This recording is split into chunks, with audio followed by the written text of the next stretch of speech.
არის დეტოქს პროგრამა? რა შეიცავს თუნდაც პროდუქტების თვალსაზრისით? რატო ჯობია ყოველთვის წმენდა დავეწყოთ ამ პროგრამით? განსაკუთრებით ეხლა ვინ ზღვიდან ჩამოვიდა, ვინ მთიდან და ესეც რომ არ იყოს, ხო? რასაც ჩვენ ჭამთ, სვავთ, სუნთქავთ ყოველდღიურად, ჩვენი ორგანიზმი ბინძურდება, შლაკები, ტოქსინები, პარაზიტებისაგან ზაფხული როგორი კრიტიკული ზონა ამ თვალსაზრისით, ხო?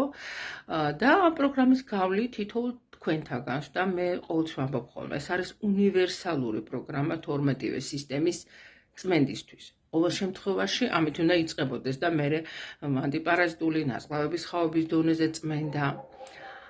რადგან ეხა ეს ძალიან აქტუალურია, თან ჩვენი ჯგუფი 1 სექტემბერს იწყებს აი ამ მარათონს დეტოქსი, ხო, ინტოქსიკაცია დეტოქსი. ამიტომ გადავწყვიტეთ დღეს 24 აგვისტოს თბილის დროით 16 საათზე ჩემ პირად Facebook გვერდზე შორნა ეთიშერაშვილი ვისაუბროთ თემაზე, რატომ ჯობია წმენდის დაწყება დეტოქსით, ვისაც გაინტერესებს, შემომიერთდით.